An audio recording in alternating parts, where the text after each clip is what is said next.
तो फाइनली 5 अप्रैल का second shift का एग्ज़ाम जो है ख़त्म हो चुका है। जैसा कि आप सभी जानते हैं, आज बिहार डीएलएड प्रवेश परीक्षा का 5वां दिन है और 5वें दिन का सेकेंड शिफ्ट का एग्ज़ाम भी आपका ख़त्म हो चुका है। देखिए, कल से एक प्रॉब्लम देखने को आ रही है कि बहुत सारे बच्चे का जो है हिंदी से मीडियम से हैं और उनको उर्दू का क्वेश्चन दे दिया जा रहा है। तो इस पर विद्यालय को बिहार विद्यालय परीक्षा समिति को इस बात को संज्ञान में लेना चाहिए और जिन बच्चों के साथ अन्याय हुआ है उनको न्याय दिलाना चाहिए। क्योंकि मान लीजिए कि हमारा 20-25 क्वेश्चन अच्छा नहीं जाएगा तो फिर से हमारा गवर्नमेंट कॉलेज में एडमिशन कैसे हो पाएगा, समझे कि नहीं। अब मान लीजिए कि हम हिंदी मीडियम से पढ़े हुए हैं, हिंदी की तैयारी करके आए हैं और एग्ज़ाम में उर्दू का क्वेश्चन आएगा तो फिर हम एग्ज़ाम कैसे दे पाएंगे। तो ये सब बिहार विद्यालय परीक्षा समिति को सोचना चाहिए। अभ्यर्थियों का लगातार कमेंट आ रहा है कि सर सेकेंड शिफ्ट में भी हमारे साथ जो है उर्दू की परीक्षा जो देना पड़ा क्योंकि हिंदी का क्वेश्चन ही नहीं था, समझे कि नहीं। और आज बहुत सारे ऐसे अभ्यर्थियों से हमने बात किया जिनका उर्दू का ही एग्ज़ाम था, तो हिंदी के बहुत ही कम क्वेश्चन हम ला पाए हैं, हिंदी का बहुत ही हम कम क्वेश्चन ला पाए हैं। क्योंकि जिनसे भी हमने बात किया, जिनका भी आज एग्ज़ाम था, जिनसे हमारा कांटेक्ट हो पाया, उनसे हमने बात किया, उनका उर्दू का ही एग्ज़ाम था, समझे कि नहीं। तो हिंदी का आज का सेकेंड शिफ्ट में बहुत कम क्वेश्चन आ पाया है, न के बराबर हिंदी का क्वेश्चन आ पाया है। लेकिन यहाँ देखिएगा तो आज जितने भी प्रश्न पूछे गए हैं सेकेंड शिफ्ट में वो सभी क्वेश्चन कराने का प्रयास करते हैं। अगर आपका आने वाले दिनों में बिहार डीएलएड का एग्ज़ाम है तो आप इस वीडियो में शुरू से लेकर अंत तक बने रहिएगा। देखिए, निशा राय का कमेंट किया है कि सीटिंग अरेंजमेंट से क्वेश्चन रीजनिंग में पूछा जा रहा है, नंबर सीरीज से क्वेश्चन पूछा जा रहा है, वेन डायग्राम से पूछा जा रहा है, नंबर सिस्टम से पूछा जा रहा है, मोड मीडियन से पूछा जा रहा है, ज्योमेट्री से, ट्रिग्नोमेट्री से और एसआई यूनिट से। देखिए, अगर आप रीजनिंग की तैयारी नहीं कर पाए हैं तो आपको बता दें, सीटिंग अरेंजमेंट देख लीजिएगा, नंबर सीरीज देख लीजिएगा, वेन डायग्राम देख लीजिएगा, नंबर सिस्टम देख लीजिए, ज्योमेट्री देख लीजिए, ट्रिग्नोमेट्री देख लीजिए, एसआई यूनिट देख लीजिए।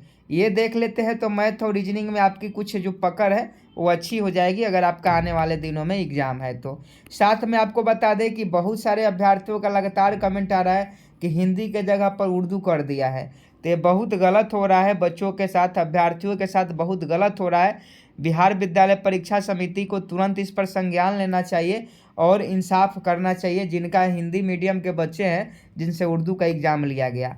आपका भी ऐसा हुआ तो कमेंट बॉक्स में बताइएगा ताकि आवाज़ जो है आनंद किशोर जी के पास पहुंच सके, बिहार विद्यालय परीक्षा समिति के कानों तक जा सके। देखिए, रीजनिंग में था महिला नारी डॉक्टर। एक रीजनिंग का क्वेश्चन था कि महिला ऐसे होता है, महिला दिया होगा और फिर से नारी दिया होगा, ठीक है, और फिर यहाँ ऐसे दिया होगा और फिर दिया होगा डॉक्टर और यहाँ लिखा होगा कि डैश में।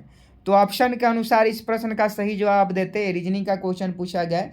देखिए, आयुषी राज जी हमको बताई हैं कि रीजनिंग में था महिला नारी से संबंधित है तो डॉक्टर किससे संबंधित होगा, ये रीजनिंग का क्वेश्चन है। और देखिए, कुछ जीके जीएस के क्वेश्चन आए हैं। हिंदी का क्वेश्चन तो नहीं आ पाया है क्योंकि जिनसे भी हमारा अभी सेकेंड शिफ्ट में कॉन्टेक्ट हुआ पता चला कि उनका उर्दू का ही एग्ज़ाम था, तो हिंदी का क्वेश्चन हम नहीं ला पाए हैं। देखिए, क्वेश्चन पूछा गया था कि भारत का सबसे अधिक लीची का उत्पादक राज्य कौन सा है। तो आप सभी जानते हैं, मुजफ्फरपुर का लीची और हाजीपुर का केला। मुजफ्फरपुर का लीची और हाजीपुर का केला पूरा जो है भारत में प्रसिद्ध है, पूरा बिहार में प्रसिद्ध है। तो भारत का सबसे अधिक लीची का उत्पादन कहाँ, किस राज्य में होता है, तो बिहार में होता है, याद रखिएगा। ये सेकेंड शिफ्ट में पूछा गया है। अब फर्स्ट शिफ्ट में आपका एग्ज़ाम होगा और आप कहेंगे कि ये क्वेश्चन नहीं पूछा गया था, तो अरे पगले, सेकेंड शिफ्ट में क्वेश्चन पूछा गया था, समझे कि नहीं। फर्स्ट शिफ्ट का क्वेश्चन अलग होता है, सेकेंड शिफ्ट का क्वेश्चन अलग होता है, इतना भी जान लीजिए। तो भारत का सबसे अधिक लीची का उत्पादक राज्य है बिहार है। नेक्स्ट पूछा गया था कि राज्य के राज्यपाल को अध्यादेश जारी करने की शक्ति किस सूची में है। संघ सूची, राज्य सूची, समवर्ती सूची, 3 सूची है। राज्य के राज्यपाल को अध्यादेश, जिसे हम लोग रीट कहते हैं, रीट जारी करने की शक्ति किस सूची में है, तो राज्य सूची में होता है। तो राज्य सूची इस प्रश्न का सही जवाब हो जाएगा। नेक्स्ट प्रश्न एक पूछा गया है, जनगणना से संबंधित है कि बिहार में 2011 के जनगणना के अनुसार सर्वाधिक घनत्व वाला जिला कौन है। ये क्वेश्चन सेकंड शिफ्ट में पूछा गया है। 2011 की जनगणना से संबंधित प्रश्न पूछा जा रहा है, इस पर आप लोग ध्यान दीजिएगा। बिहार में 2011 के जनगणना के अनुसार सर्वाधिक घनत्व वाला जिला कौन है, तो ये आपका शिवहर है। ABCD ऑप्शन में से जिसमें भी शिवहर था, ABCD ऑप्शन में से जिसमें भी शिवहर था वो आपका बिल्कुल सही जवाब हो जाता, क्योंकि बिहार में 2011 के जनगणना के अनुसार सर्वाधिक घनत्व वाला जिला जो है शिवहर है। नेक्स्ट क्वेश्चन देखिए, एक पूछा गया था, पता नहीं कैसा क्वेश्चन है कि 10 के पावर n-1 ये क्वेश्चन में था, सदैव 11 से विभाजित होता है जब n का मान होना चाहिए। ये जो है हमेशा जो है 11 से विभाजित होता है जब n का मान क्या हो। तो जब देखिए n का मान अगर आप सम संख्या रखिएगा, जब भी आप n का मान जो है सम संख्या रखिएगा तब जो है ये 11 से विभाजित हो जाएगा। तो यहाँ ऑप्शन में था n सम संख्या हो, n विषम संख्या हो, n प्रकृत संख्या हो, तो सम संख्या वाला ऑप्शन ए में था और ये बिल्कुल सही जवाब हो जाता।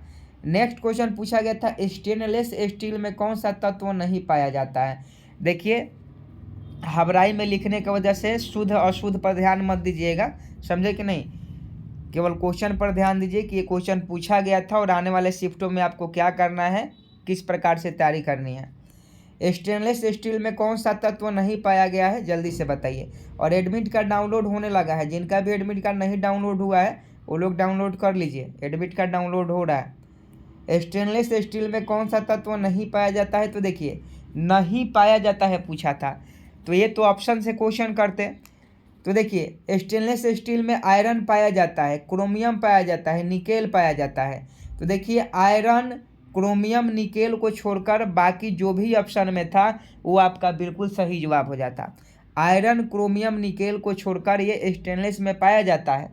अगर स्टेनलेस स्टील में इसमें से कोई ऑप्शन में नहीं था तो आपका बिल्कुल सही जवाब हो जाएगा, क्योंकि ये तीनों तो होगा नहीं। ये ऑप्शन बेस्ड क्वेश्चन था, ऑप्शन देखने के बाद इस प्रश्न का सही जवाब दे सकता है। आगे देखिए, कोशिका में अनुवांशिक पदार्थ होते हैं, बायो के क्वेश्चन पर थोड़ा ध्यान दीजिएगा। कोशिका में अनुवांशिक पदार्थ होते हैं, तो देखिए कोशिका में जो अनुवांशिक पदार्थ होते हैं ये आपका DNA होते हैं।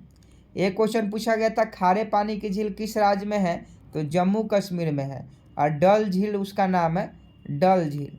नेक्स्ट प्रश्न पूछा गया था, बल का विमीय समीकरण पूछा गया, बल का विमीय समीकरण, बल का गुणनफल एक बार पूछा था, तब बल का गुणनफल ma होता है, ma होता है, ये भी पूछा था। और आज विमीय समीकरण पूछ दिया, तो विमीय समीकरण m1 L1 T/2 होता है। आगे देखिए, जब कोई वस्तु मुक्त रूप से पृथ्वी की ओर गिरती है तो उसकी कुल ऊर्जा क्या होती है, ये क्वेश्चन पूछा गया है सेकंड शिफ्ट में। अगर आपका सेकंड शिफ्ट में एग्जाम होगा तो आपको मालूम होगा, क्वेश्चन याद है तो बताते काहे नहीं है आप लोग, ये गलत बात है। जब आपको क्वेश्चन याद है तो आप कमेंट बॉक्स में बताइए कि ये क्वेश्चन सर छोड़ दिए हैं और ये क्वेश्चन पूछा गया था। जब कोई वस्तु मुक्त रूप से पृथ्वी की ओर गिरती है तो उसकी कुल ऊर्जा नियत रहती है। आगे पूछा गया था, तृतीय बौद्ध सभा का आयोजन कहाँ हुआ था, तो देखिए बौद्ध संगति से संबंधित हमने आपको कहा था कि क्वेश्चन आप लोग देख लीजिएगा, पूछा जाता है। तो बताइए कि तृतीय बौद्ध सभा का आयोजन कहाँ किया गया था। और अभी तक आप चैनल को अगर आप बिहार डीएलएड के अभ्यर्थी हैं और चैनल को सब्सक्राइब नहीं किए हैं तो आप चैनल को सब्सक्राइब जरूर कर लीजिएगा। देखिए तृतीय बौद्ध संगति पाटलिपुत्र में होता है अशोक के शासनकाल में। एक क्वेश्चन पूछा गया था 1919-20 के दौरान दरभंगा राज्य में किसान आंदोलन का नेता कौन था, तो दरभंगा राज्य में किसान आंदोलन के नेता स्वामी विद्यानंद थे। ये दरभंगा जो आज का जिला है।